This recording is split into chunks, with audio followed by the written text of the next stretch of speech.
it says you are live. What is going on, everybody? RogersBase here with my live reaction and review for One Piece manga chapter 1100. I honestly cannot believe we're here. I was thinking about this morning, right as I woke up, knowing I was going to do this stream. I'm like, we are 1,100 chapters into the story, and I feel like minimum we've probably got another like maybe 150, 200 minimum with everything that we've got going on in the story. That is absolutely wild. We're in the final saga. We still have so much left. We're in the middle of a flashback with Kuma. Lots of stuff has to go down on Egghead Island. No more delay. Let's get started. Chapter 1100. This one is called Thank You, Bonnie. And the reader request right at the very beginning says, Usopp watching Sanji chop vegetables and being reminded of the Usopp pirate crew because they all look like they have vegetables on their head. I also think something sad about this cover page that I'm looking at right now. You got the little bunny there eating the carrot next to Usopp. That could have been Carrot. Carrot could have joined the crew. That could have been Carrot. And yet, it is not. Carrot is now chilling with the rest of the other minks away from the crew.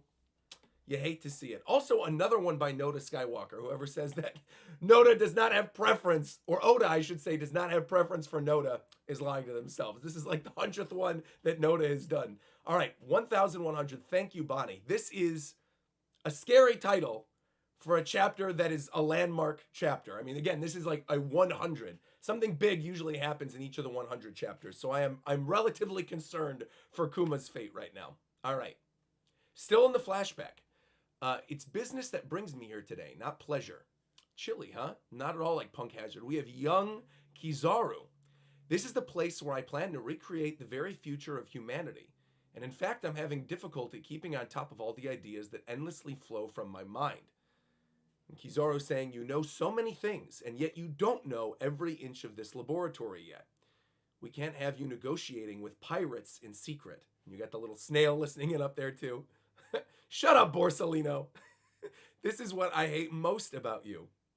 Look, I'm sorry. It's my job. Okay, interesting.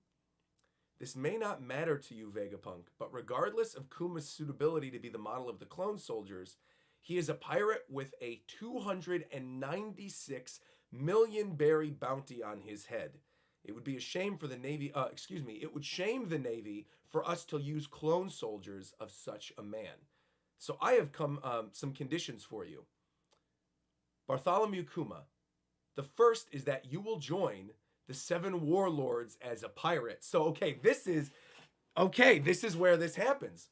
A rookie named Ace recently knocked out one of the 7, and we've been searching for a replacement. The pirating world is growing restless, and you would be ideal as a warlord. Okay. I also think it's very funny looking at Saturn's Den Mushi with the little curls coming off his head. All right, let's see this. My second condition, Kuma, is that you must be a human weapon for the Navy. You mean have them augment my body? That's right. Your unique qualities will make you a menace to other pirates. And you've got Vegapunk sitting over there like, that'd be a big help to us in the Navy too. Shut up, Kizaru. He's like, I ain't talking to you, Kizaru.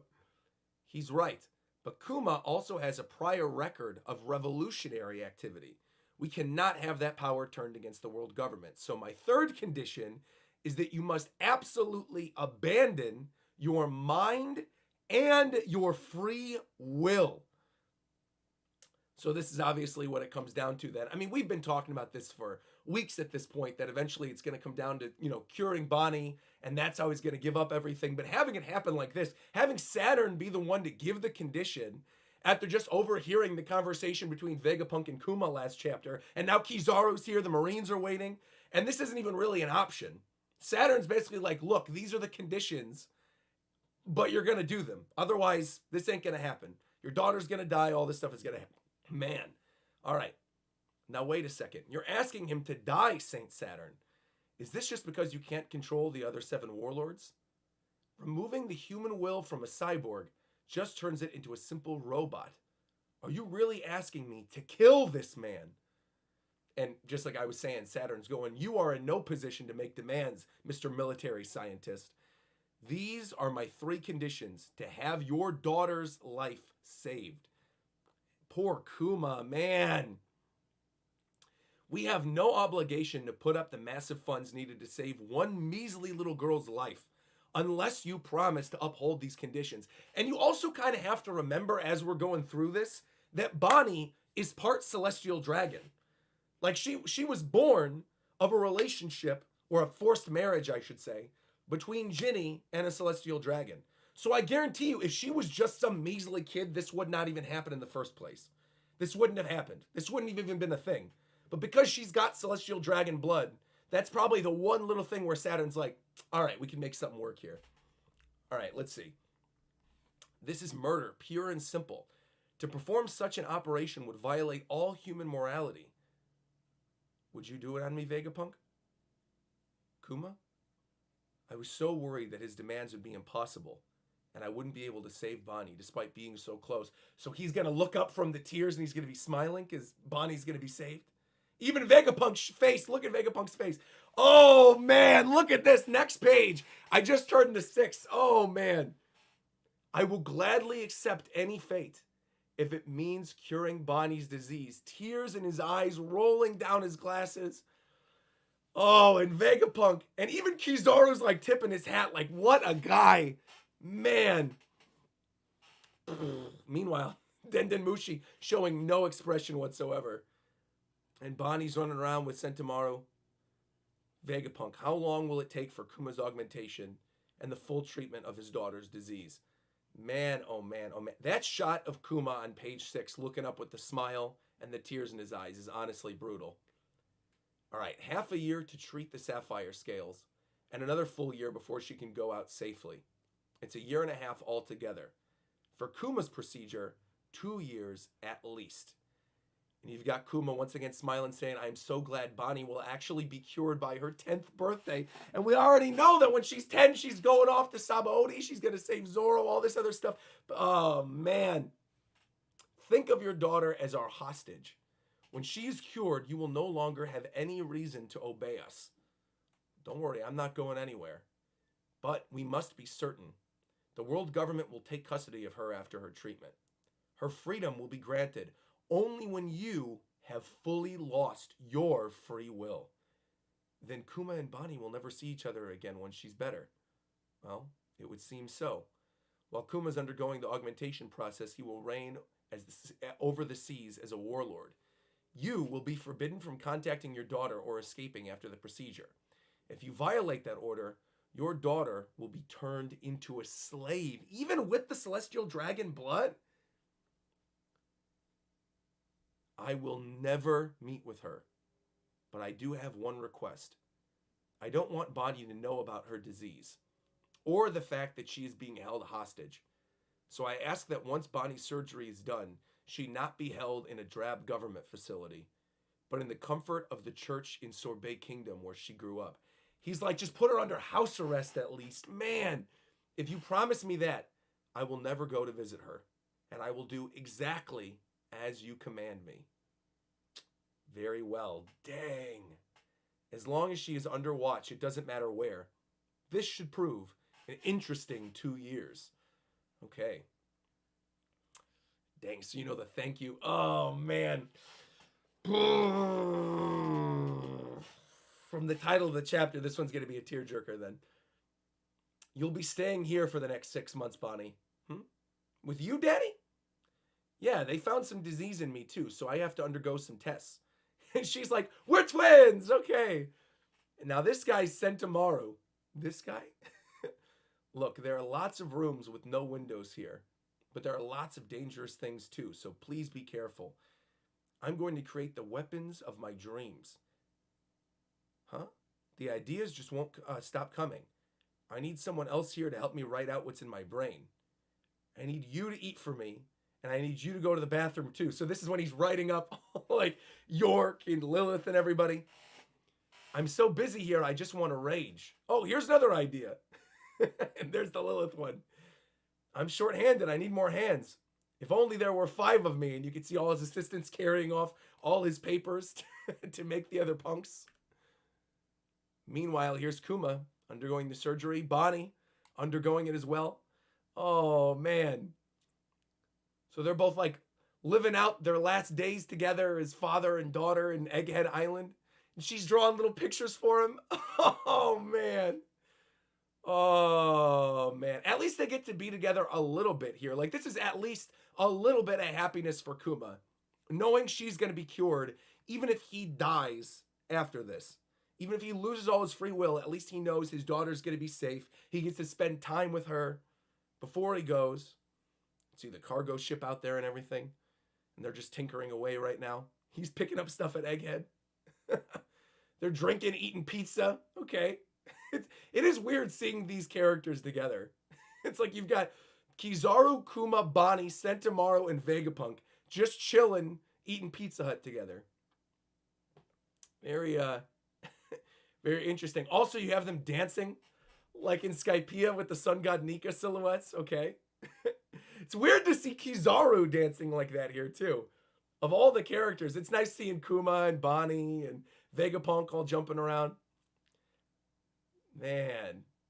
It's weird too that like Kizaru became so close with them. Like obviously we knew that there was a close relationship between Kizaru and Sentomaru. But I didn't think they were going to be all together like this. That Bonnie would have spent this much time with Kizaru. Or Vegapunk even, to be fair. Or Punk with Bonnie. 6 months later. All right, you're coming along well. In 1 more year, you'll be as good as new. And now Kuma's got his traditional outfit on as well. You can see he's got the little bucket hat and the big turtleneck. Thank you again, Vegapunk. Thank you. Now, can I come back when I'm cured? Of course. And believe me, she will. Meanwhile, jump to Egghead Island. All right. Back in the Sorbet Kingdom. Kumachi, Bonnie, it's been so long. Are you going to be living here again? In 1 more year, I'm going to be all cured and I can finally go outside. Isn't that wonderful? Just like you said, you'll be better at age 10. I hear you need looking after again, Bonnie. Yo, old bag Connie of the Sorbet Kingdom. We'd be happy to take care of her, Kuma. Just leave her to us. And you can see too, Kuma's got all the rest of his traditional look as well with the glasses. Thank you. You're doing me a great favor. But I'm a pirate now, so I can't stay here in the country. I don't think I'll be back for at least a year. That long? I'll write you plenty of letters. Good, good, good. And the next time, oh man. Kuma. And the next time we're together, we'll go and see the horizon at sea. I can't wait. I want to go on lots of vacations. And I would love to take you anywhere you want to go. I really would have loved to do it. Man. Who is this? Cypher Pole 8. Intelligence Agent Alpha. We're going to take it from here, Kuma?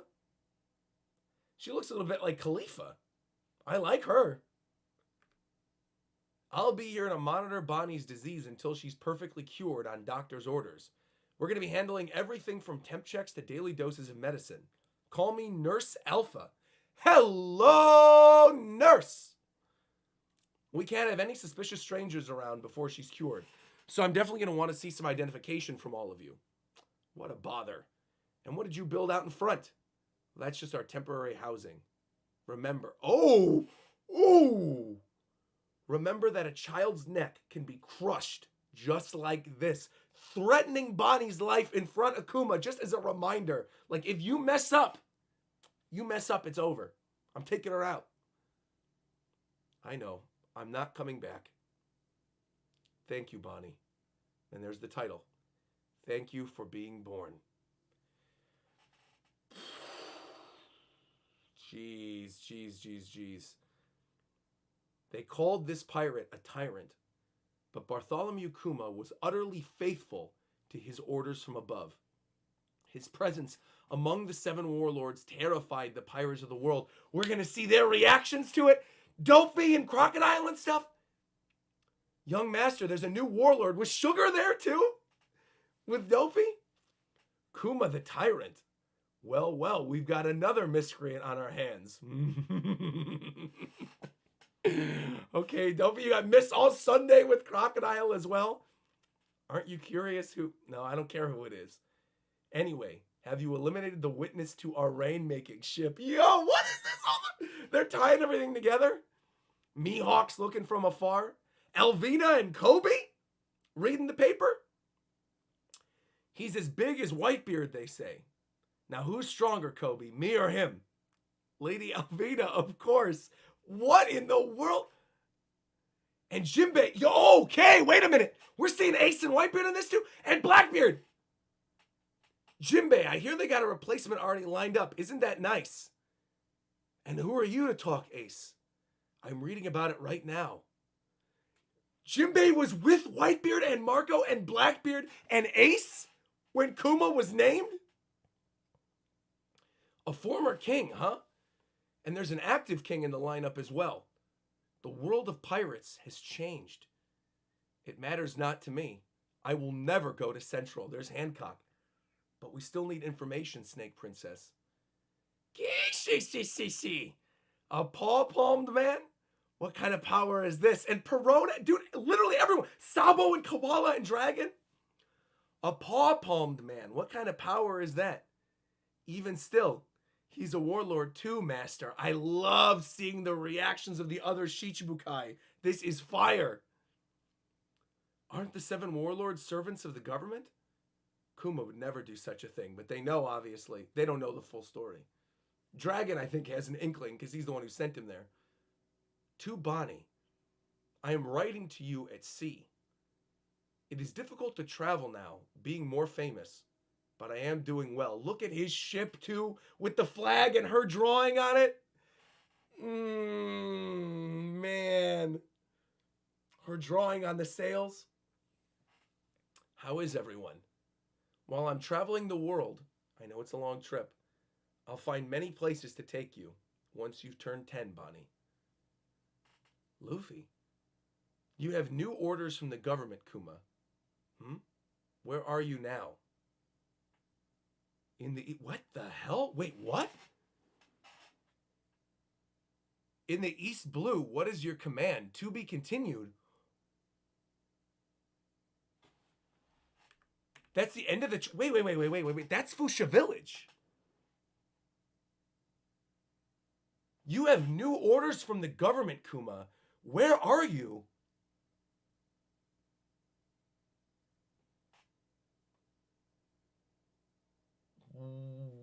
What? How is everyone? I am traveling the world. I'll find many places to take you once you turn 10. You have orders from the government, Kuma. Where are you? He's literally at Windmill Village.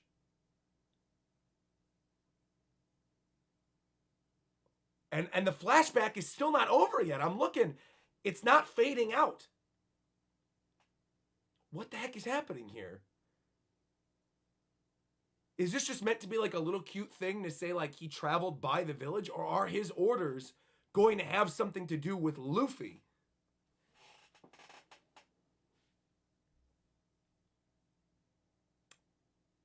That is literally not even remotely close to what I thought the cliffhanger for this chapter was going to be. I did not think Luffy was going to come into play in this at all. You have orders from the government, Kuma. Where are you now? He's literally outside of Luffy's village. In the East Blue, what is your command? Tell me there is no break. Let me go to Manga Plus. One Piece. There's no break. We're still not getting a break. So we're going to know what's going on Sunday. Okay, very good. Very, very good then. I feel like the majority of this chapter, as much as there were some really good moments and some heart-wrenching moments with Kuma and his deal with the government, giving up Bonnie, I still feel like this was a pretty cute chapter because you actually get to see Kuma with his daughter a little bit before everything ends for them. And we know what's going to end up happening. She gets cured. She ends up going to Sabaody. He loses all free will. We get to where we got in the pre-time skip. And I liked the introduction to Alpha. I liked seeing the other Shichibukai. It's weird because I feel like there's not much to talk about with this chapter. It's a good chapter, don't get me wrong. Like, it's obviously giving us a lot of exposition, but it's not really telling us anything that we don't already know. I feel like the only thing that I got from this chapter, other than obviously that cliffhanger with whatever that's going to be with Luffy, and the introduction of Alpha, this new Cypherpole agent. I don't know if she's ever going to be important again, or if she is related to Khalifa or something. I'm not sure, because she looks exactly like Khalifa. So I don't know if like she's going to eventually upgrade to CP9 because she's part of CP8 after what happens with Bonnie. I'm not sure. There's not really like a lot of new information in this one. It's mostly them clarifying for us without a shadow of a doubt what happened. That Saturn is the one that put all this stuff in place, that removed his free will. I'm honestly surprised it wasn't a secret. I'm surprised Saturn has straight up told him, and that Kizaru shows up and has the Marines there to basically force them to make the agreement. I don't know. On the whole, it's not like a discussion type chapter. It's mostly just filling in the holes that we were speculating on and telling us for certain what happened back in the day. And just further clarifying that Saturn is, like, without a shadow of a doubt, the main antagonist of Egghead now. Not just in present day, even though we got the stuff with Luffy versus Kizaru. Like, obviously Kizaru is not the main threat. We knew this already, but it's like Saturn is the main deal. This all revolves around Saturn. Saturn had everything to do with this in the past. He's here now. When Kuma eventually shows up and you get that moment between Bonnie and the rest of them, it's going to be glorious. But I feel like the end is very clearly in sight now, in a way in which I'm sure Oda's going to play with our expectations for how it's exactly going to happen. But on the whole, I feel like it's pretty cut and dry what's going to happen from here on out. I don't really feel like there's much to speculate on, which is not a bad thing by any means, because I'm excited to see it all play out. But this is definitely one where I just feel like they're filling in story gaps, and they needed to make sure that we got every little bit of information. They tell us exactly where Bonnie was, why Bonnie couldn't leave, the stuff with the government facility, the house arrest thing with Sorbet Kingdom. You see old hag Connie again.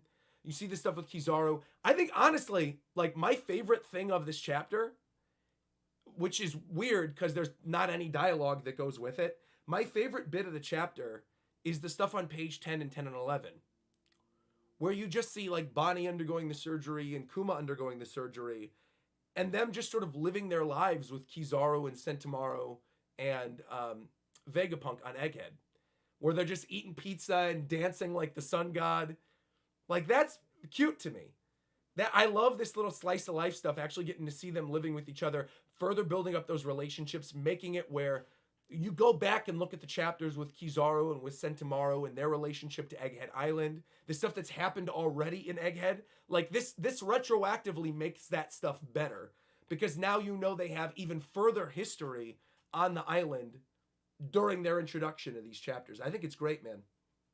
I think it was really, really good. Yeah, this is about as good as you can get for an exposition chapter. I think this is excellent. I also love seeing the little bit of the glances between the 7 warlords, getting their reactions to Kuma becoming one of the primary warlords. I think is really cool. Seeing Jinbei there with Marco and Blackbeard and, Whitebeard. Like, the timing of all of this is very interesting to me. Because where we are right now, right, where he's writing out this letter to Bonnie on the sea, she's got how much more left? Let's see. I won't be back for at least a year. So this is like 1 year removed from when we started the actual story of One Piece. So at this point, she's 9, right? Luffy's in the village running away from tigers. Sabo looking like older already in the Revolutionary Army. And there's Ace as well. Hancock and Jinbei and everybody. Seeing the weird thing is seeing Jinbei, Blackbeard, Marco, and Whitebeard together. Before Blackbeard defects, before the fight with Ace, all of this, it's just weird. It's a weird reminder that they were all together at one point. I also did really like the bit with Sugar and Doflamingo, because I always forget that Sugar is actually much older. I forgot. She's like, obviously she's one of the primary, she's not one of the commanders, right, of Doflamingos, but she really is one of the most important characters in all of Dressrosa. Because if not for the stuff with the toys, Like, the people would have kind of had their own will of their own. Kind of tying into, with a little bit of a parallel, the stuff with Kuma, right? And Kuma giving up his own humanity. Man. Brutal stuff. I do wonder, though, chat. I guess I'll turn the chat on my screen so I can see it. And feel free to correct me. Alpha is definitely Khalifa, right? Like, I'm looking at this again. I don't think they're two different characters. I think for sure Alpha is Khalifa. And that whatever happens from this is essentially how she gets upgraded to CP9. Because again, this is what, a year before the primary story? And her whole goal was to watch over Bonnie. And she's literally holding the notebook the exact same way as Khalifa. I feel like she's assigned to the task. She completes the task. And then she ends up getting upgraded to CP9. And then they put her in Water 7. And they basically tell her, like, okay, now your next mission is to go with Cypherpole and go to Water 7. And that leads us to where we are. But she looks like one-to-one. And I don't think this is a situation of, you know, Oda drawing his characters to look alike. I really, really feel like there's something there with Khalifa. Or maybe she's related to Khalifa or something. It seems odd to me. Like, why of all of the characters would you give an Oda box to the nurse watching over Bonnie, who we're most likely never going to see again until Bonnie just gets freed? It seems odd. Eric says Cypherpole was there for 5 years in Water 7, though. But do we know that Khalifa was there for 5 years? Maybe she's Khalifa's older sister. Now, I could see that. But I do think there's a relationship between Khalifa and Alpha for sure. It's just, there's too many similarities. Yeah. I also really like the way that they had that conversation with Saturn in the beginning of the chapter as well, with Kizaru listening in. Because it does show that Vegapunk, at the end of the day, right, did want what was best for humanity. When he brought up this whole thing of the clone army and having Kuma, he legitimately thought that Kuma could bring peace to the world. That Kuma is that guy who could have brought peace to the rest of the world. They don't have to worry about pirates.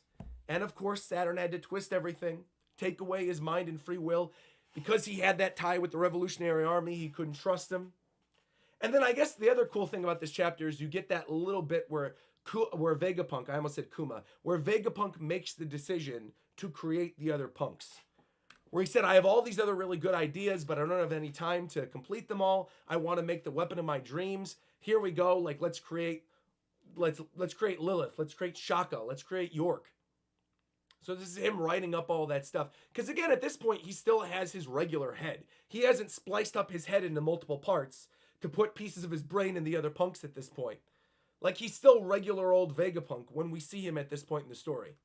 So within this 1.5-year span is when he basically doles out everything within his massive brain and puts it in the other punks. Yeah. Yeah. It's cool. Interesting. Yeah, I mean, again, good exposition chapter. I think the main question coming out of this one is, why is he at Fuchsia Village? Like, what's going on there? Because again, this is a year before the story. So Shanks is already gone.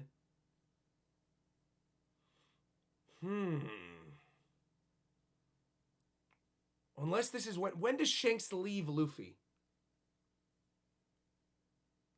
How many years before the start of the story? I forgot. Because I wonder if we're going to get before the flashback ends. Because again, we're still in the flashback. It's not fading out. Oda's clearly saying we have more to talk about. So this is 1 year before. I know it's 1 year before the start of the story. But this isn't 1 year before he leaves. Shanks left Luffy when he was 5. Right, so I don't think he's going to see Shanks. Shanks wouldn't be there in Windmill Village. Garp probably isn't visiting for a while, but then again, you see Luffy with the tiger.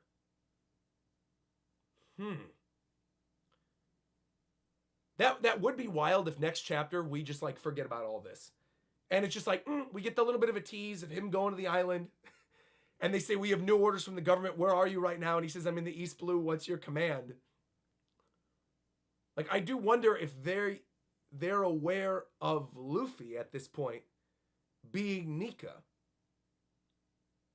Like, if I had to speculate, what this could possibly mean with Kuma going to Luffy's village and saying you have new orders, I almost wonder if at this point in the story, the government does already know that Luffy's fruit is the Nika fruit. And that they basically order Kuma to go kill him now. And Kuma doesn't do it. Because Kuma knows if this kid is going to eventually become Nika, my dream will come true. Everyone will be saved. And I just have to wait for the right opportunity to help him. Which is what leads to all the stuff in Sabaody. Him watching over the ship all these years. Him doing everything that he did. Sending them off to the right places. That would be a massive retcon. But I almost wonder if they're going to do it. I know it would be a retcon, but I almost wonder if they're going to do it.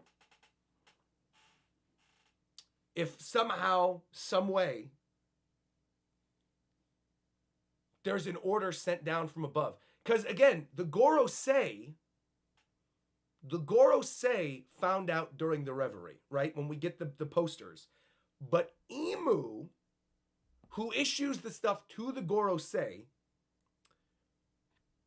would probably have known that that was the Nika fruit. Because if you think back to like who's who was on the government ship transporting the Gomu Gomu no Mi when Shanks got it. So I almost wonder if maybe even if they don't know why, I almost wonder if they issue a command to Kuma to be like, you have to take this kid out. We have orders from above. And he chooses not to do it, or he knows that it's Dragon's kid. I don't know. There's definitely something there. Rob says, I think Shanks was talking to Ace. I'm certain of it. Maybe Kuma's taking it down. What do you mean? Tracking it down. Oh, you're talking about the fruit? But this is already past that. Luffy's already eaten the fruit. This is 1 year before the story starts. So no. So he couldn't have. Because Luffy's literally already eaten it by this point in the story. It's done. Luffy's had the fruit for years at this point. So it can't be that.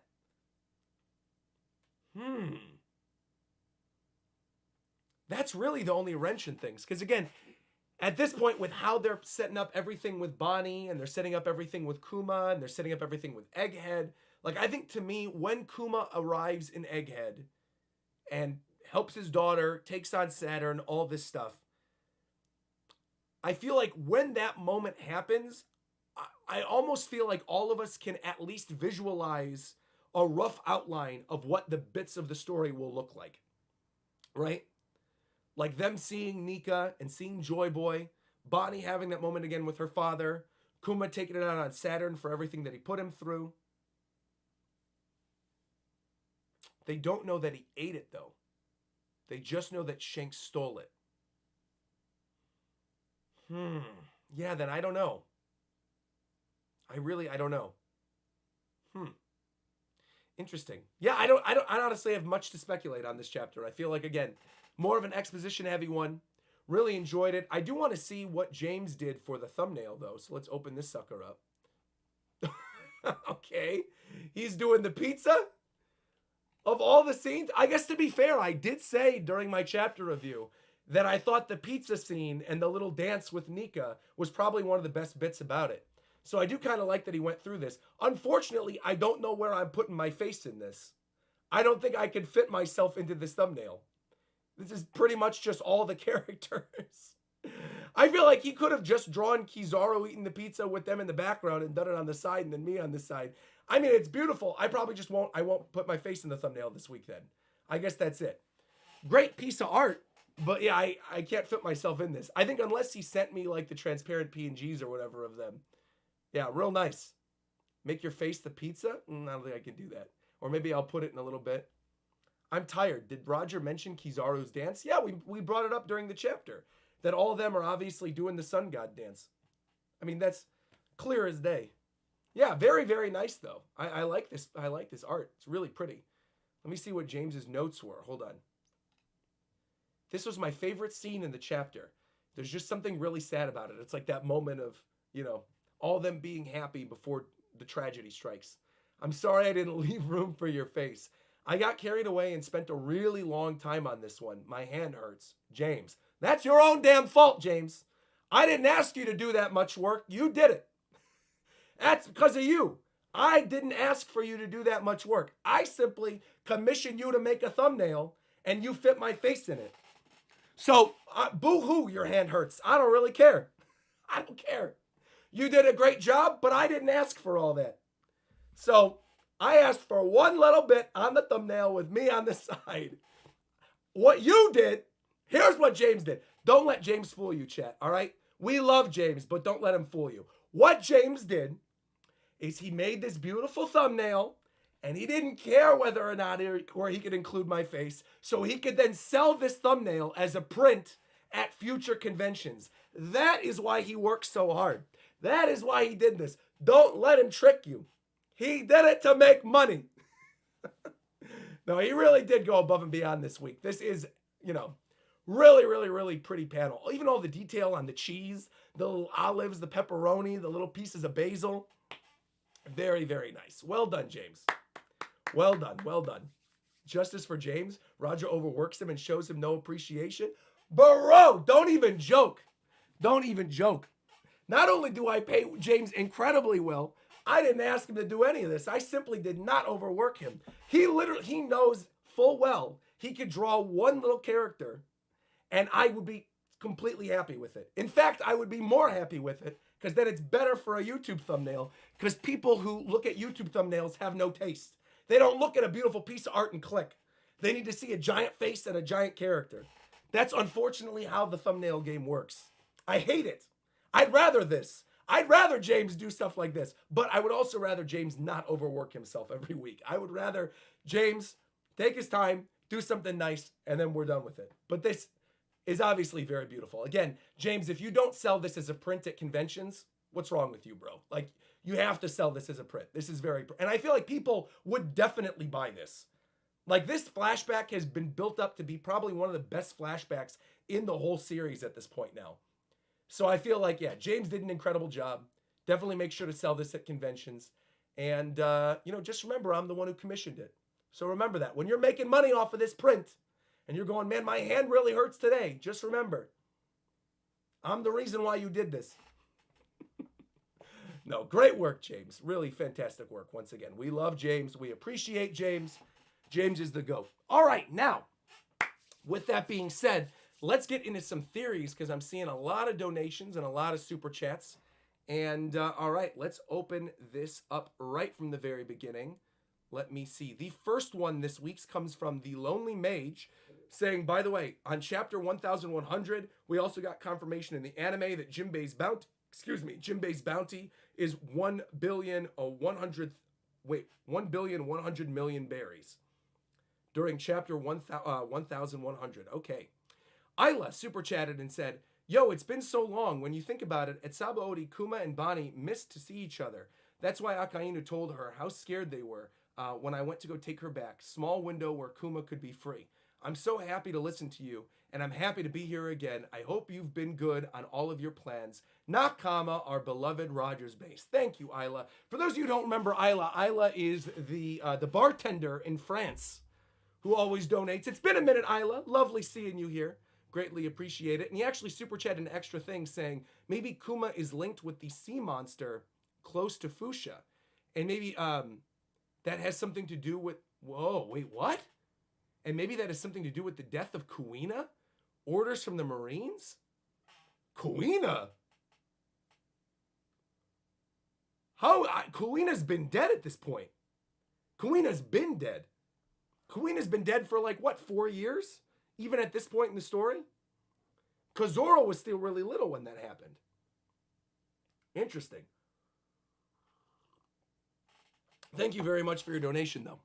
We got Lonely Mage coming through. Super chat of $20 saying, big theory floating around is that the warlord Ace defeated might be the man marked by flames. Perhaps this warlord took the last road poneglyph from Fishman Island after losing to Ace. That would be interesting. I feel like it could be that. It very well could be that. I still kind of feel like after everything, after what we saw with Elbath, after what we saw with Kid and where he ended up, I still feel very strongly the man marked by flames is Saul. And that it's the burn marks on him left over from the ice burn from Kuzan. Oh, wait a minute. No, but wait. No, I don't know, actually. You know what? It could be, now that I'm thinking about it, because that's just the burn scars. The man marked by flames and the burn scars could technically be two different people, and a little bit of, wires crossed and messing things up. I don't know. We'll see. Whoa, shout out, by the way. Wow, Andrew Dittman coming through with a 20 membership drop on the chat. Andrew Dittman dropping 20 gifted memberships. Wow. Thank you, Andrew. Appreciate that. Nakama. Thank you very much. I know my community appreciates that too. Wow, fantastic. Fantastic, Andrew. 'Tis the season of giving. We're in December now. Love to see it. Wow, thank you very, very much, Andrew. Greatly appreciate it. Gifting 20 memberships to the chat. Love you all and absolutely love your reactions. Yo, thank you very much, Andrew. Nakama. Wow, how cool, dude. Oh, I want to give a special shout out, by the way. I want to give a shout out to somebody. I went to see Godzilla -1 in theaters on Thursday.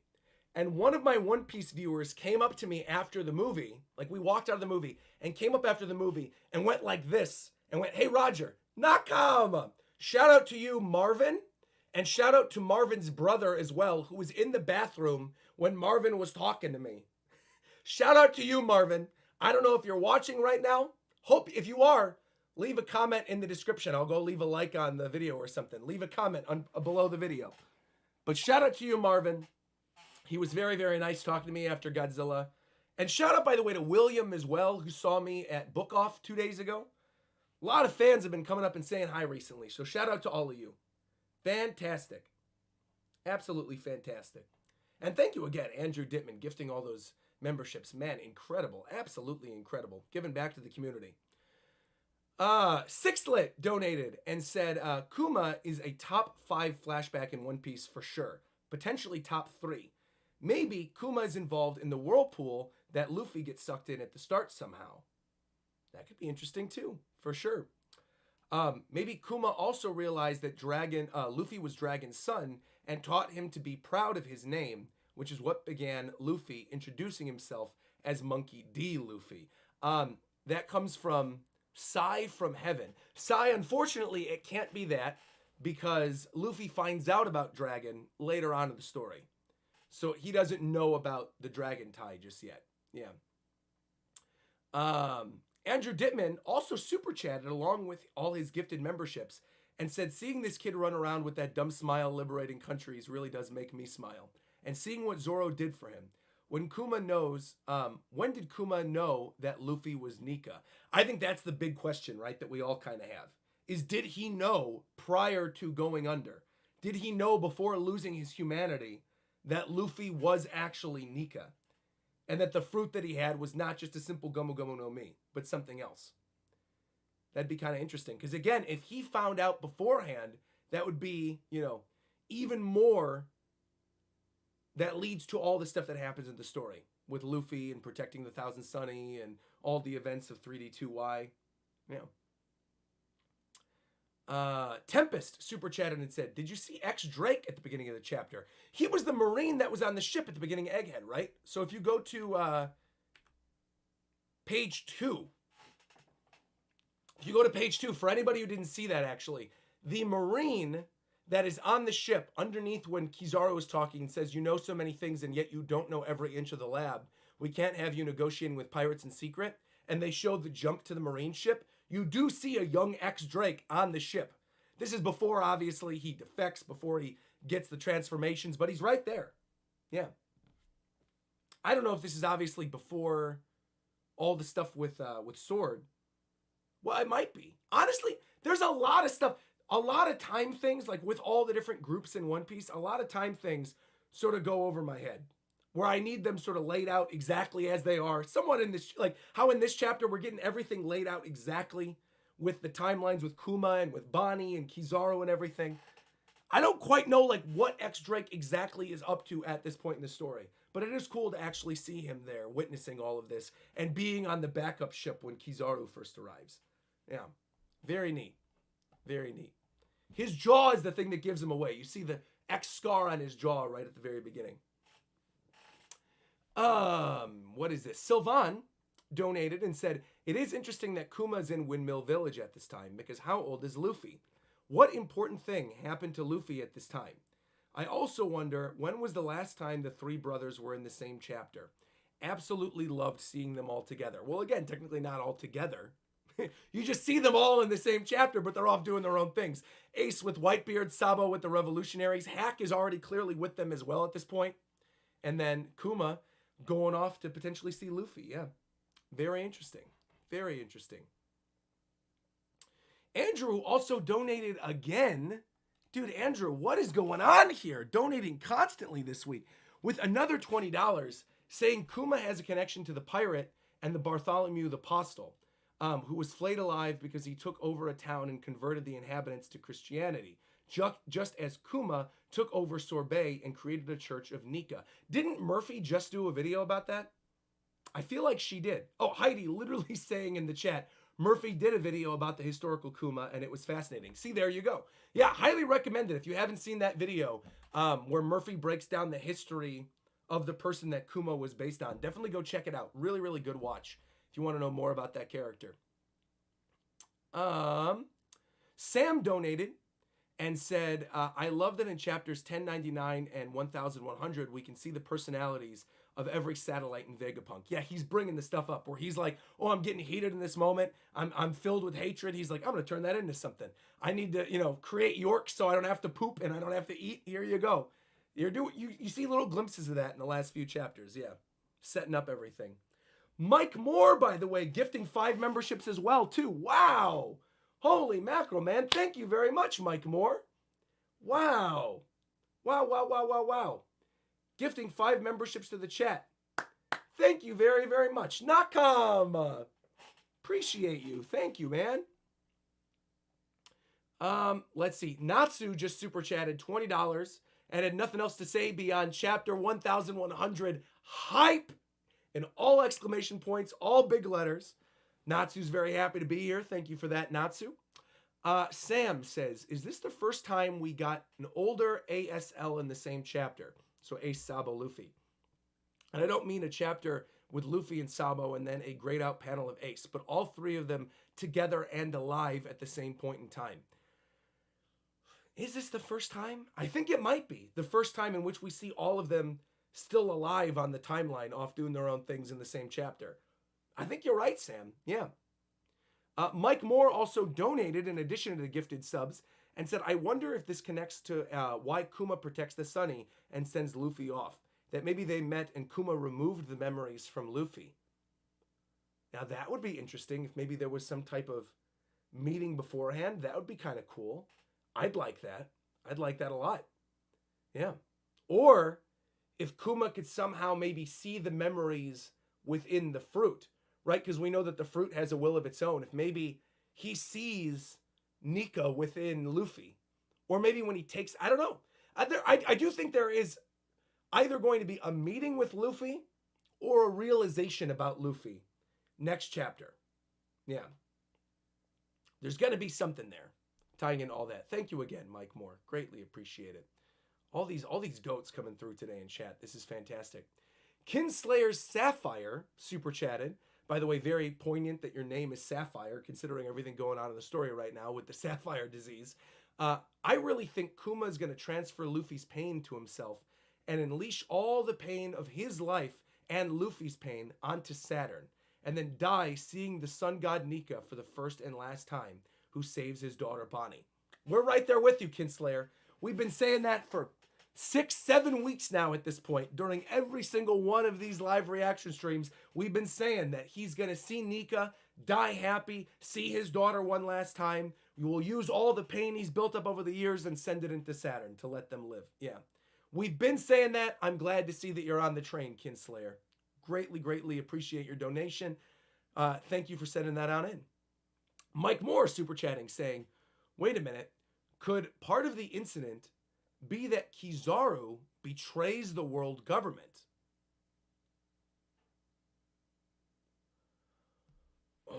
I mean, maybe. Like, I don't know. Obviously, we see the little bit of Kizaru dancing alongside Sentomaru and Vegapunk and Bonnie, right, where they look like they're the sun god. But I think it would take a lot for Kizaru to betray the world government. I think it would need to be a situation in which needlessly Saturn says, I'm going to kill Bonnie, and Kizaru says, maybe you're taking it a little bit too far, and then somehow he betrays them. But I don't know. I almost feel like Kizaru is a little too lazy for that. Like, he already has his place in the world, and even though he had that previous relationship with Bonnie and with Kuma and with Vegapunk and with Sentomaru, I think it's almost too much work for Kizaru to betray them. So I don't necessarily know if he's going to turn. But I do think that maybe his stance and his view on the Marines and the world government could be hurt slightly. But I also don't think he's going to turn. Yeah. Knowing what we know about Kizaru, I don't know. I don't see it happening. But I won't write it off completely. Oda could make a really good story explanation for it to happen. Yeah. Because obviously, you said here, Kizaru doesn't like the situation at the moment. Right. Right. I think it's mostly just what we've seen of him up to this point in the story. Like his character, him being lazy.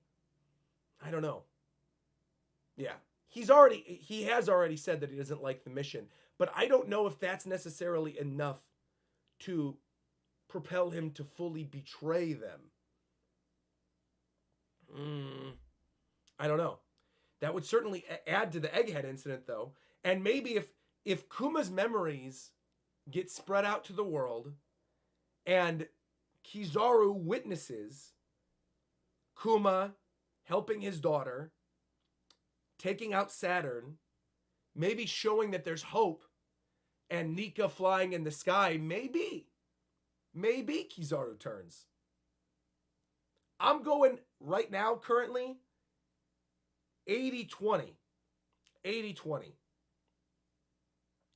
I think if something happens with a turn with Kizaru, I think it would be something akin to like the end of not the Dark Knight, the end of Batman Begins. You know when Batman is fighting Ra's al Ghul on the train before it smashes into Wayne Tower? And like Batman's like, look, I'm not going to kill you, but I'm not going to save you. I could see something like that, in which Kuma puts all of his pain into Saturn, right? Takes out Saturn. Saturn's like, what are you doing, Kizaru? Take him out. And Kizaru's like, you know, his hands are up. Does that classic Ben Beckman, right? You know what I mean? Like, my hands are up. I'm not going to help you, buddy. You know, sorry, you brought this on yourself. And he goes off and does his own thing. Doesn't mean that I think he'll defect from the Marines, but I think it would be a slight betrayal, obviously, to Saturn if he's just like, look, I'm not going to help you in this situation. If Kuma is going to kill you with all the pain that he's amassed for all these years, and we're going to witness a reunion between him and his daughter, and I witnessed them together in Egghead Island in the past with Vegapunk and Sentomaru, and we've been through so much at this point, my hands are up. That's how I could see it happening. Yeah. Yeah. But I don't think it would be proactive, if that makes sense. I don't see Kizaru being proactive in his betrayal. I think it's more of like, I'm not going to help you type situation. Yeah.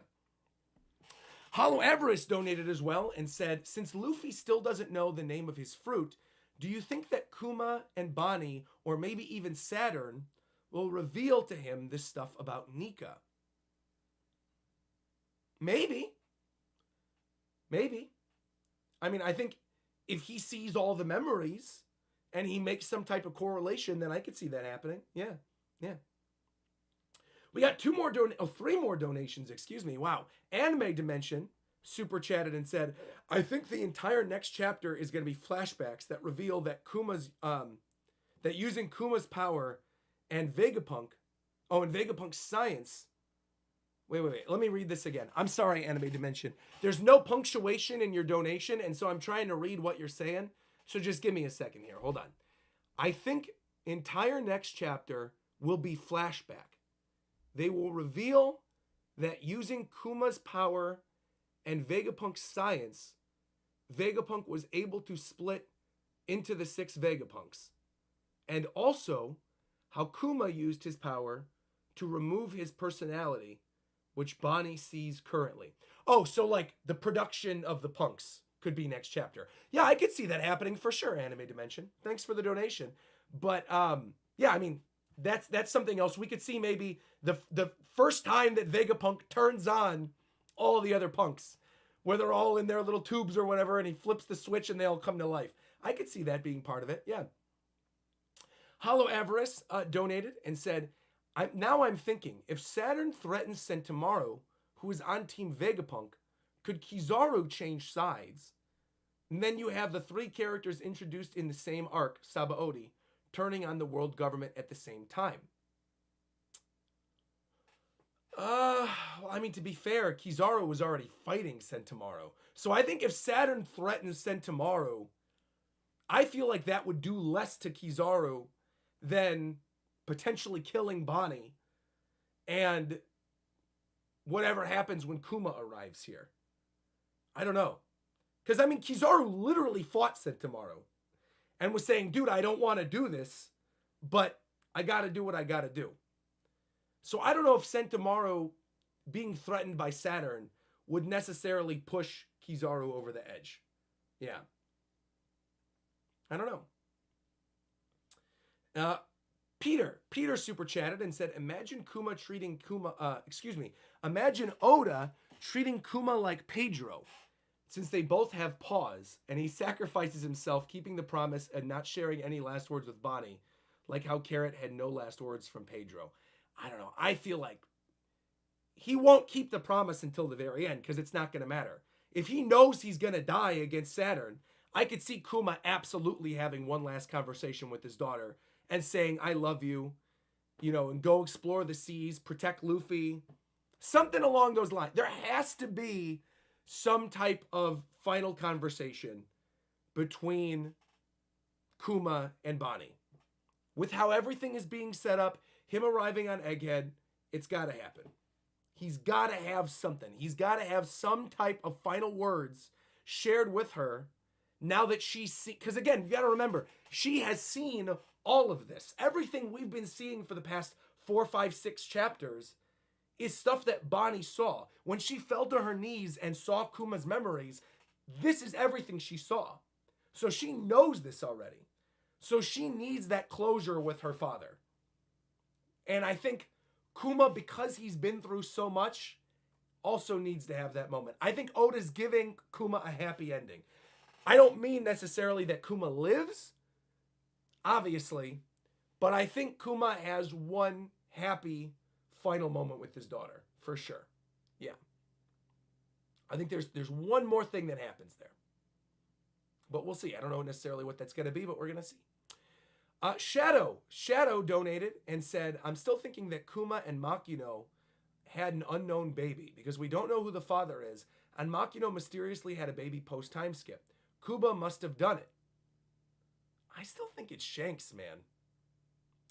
You think Kuma going to Windmill Village is to put a baby in Makino?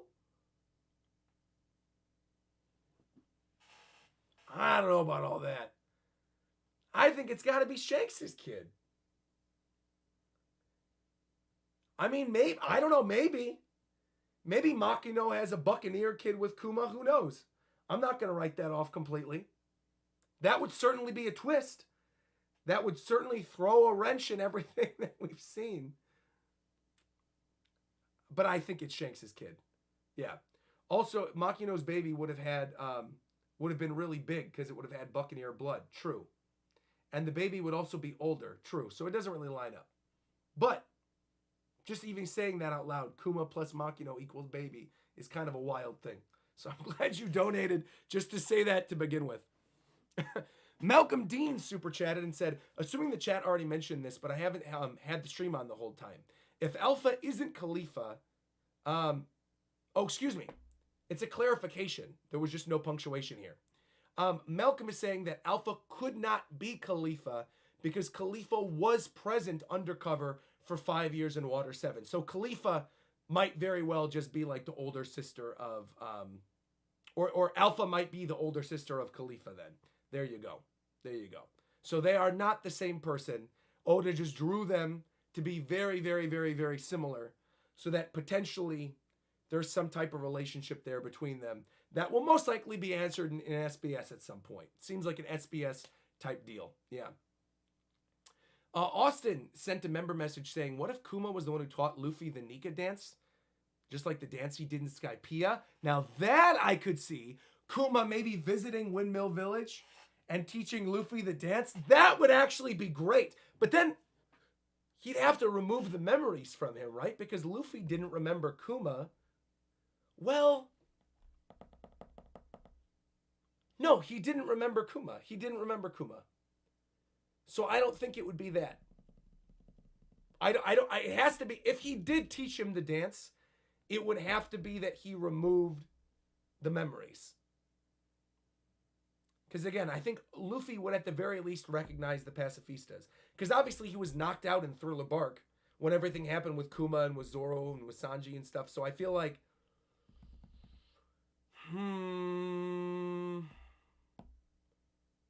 if there is a meeting between the two of them in this flashback, the memories have to be removed. Probably. That's my guess. Vanitas's Manga Reviews also sent a member message saying, just got back from the bookstore with 4 new manga volumes, a Brook figure, and an Usopp figure. Hey, congratulations. By the way, Nakama, please play the Oxenfree games. What are these? Let me take a look real quick. What are the Oxenfree games? Oh, absolutely not. No, absolutely not. I took one look at this. I played a little bit of this on a Halloween stream a couple years ago that I did with Nintendo. We played like the first hour of this. This is not a stream type game, nor do I think this is something I would enjoy playing in my free time. But thank you for the donation. Thank you for the recommendation, even if I'm not taking it. Greatly appreciate it. Shout out, by the way, to all the members that were in this chat as well. Not just the people who were gifted memberships, but again, Austin, Vanitas, Tyler Bird, Stephen Dog, Asaf Heyman, let's see who else, Mike Moore, Hassan M, Kinslayer Sapphire, let's see, and then obviously the gifted memberships as well from Andrew and Mike Moore earlier in the stream too. Thank you to all the new members, greatly appreciate it. Nakama, thank you all for being here. Also, while we're right at the very end of the stream, I want to bring something up. Thank you, by the way, to Satwick as well, becoming a member at the very end. Greatly appreciate it. I saw a lot of people asking me where my One Piece live reaction was this week. I did not record one because I was meant to have somebody come on as a guest with me during that live reaction. But the person had a schedule issue come up and could not make it over the weekend. I'm not going to spoil who the person was on the off chance they're able to join a little bit later. But they had a schedule issue come up, and so they weren't able to join me for my live reaction. They were actually initially going to come today and then do the stream with me this morning, and then we were going to record the live reaction. But because that hasn't happened, and because this person is still busy, I think I'm going to record episode 3 and episode 4 by myself. I'm going to record reactions by myself and then upload them, because I leave for New York tomorrow for that Alienware event. And I have to record one other video tonight. And then Tuesday, I'm going to actually be at the Alienware event. And then Wednesday, I fly back. And then Thursday's the Game Awards. And then actually Wednesday evening, I'll probably be streaming Mario RPG right after I get back. So it's going to be a really, really busy week. Lots of traveling, lots of things going on. And no, it wasn't Ricky. It was someone that I know people who like the live action would have been interested in, in seeing with my live reaction thing. So I wanted to set that up, and I wanted to wait to make sure it would work for their schedule, but it just didn't end up happening. So maybe they'll come on for a later one. But that is why there was no live reaction this week. It's because I had somebody else come on. It wasn't Matt either. It wasn't Matt. It was somebody else related to the show. I actually plan on seeing Matt in about like a week or so. I think we're going over to his house for dinner or something, or we're going to have like a little meeting or something next week. But it wasn't Matt, and you can feel free to speculate who it was, but they will probably end up being on a future video. So I'm not going to say who they were, and I'll bring it up whatever video I end up doing with them. But I will probably have my live reaction to 3 and 4 up later this week. Yeah. All right. Thank you once again, everybody. Greatly appreciate you all being here. Like, comment, subscribe, and until next time, I'll talk to you guys later. Bye-bye, everybody, and I will see you all next Sunday for One Piece 1100. Take care, everyone.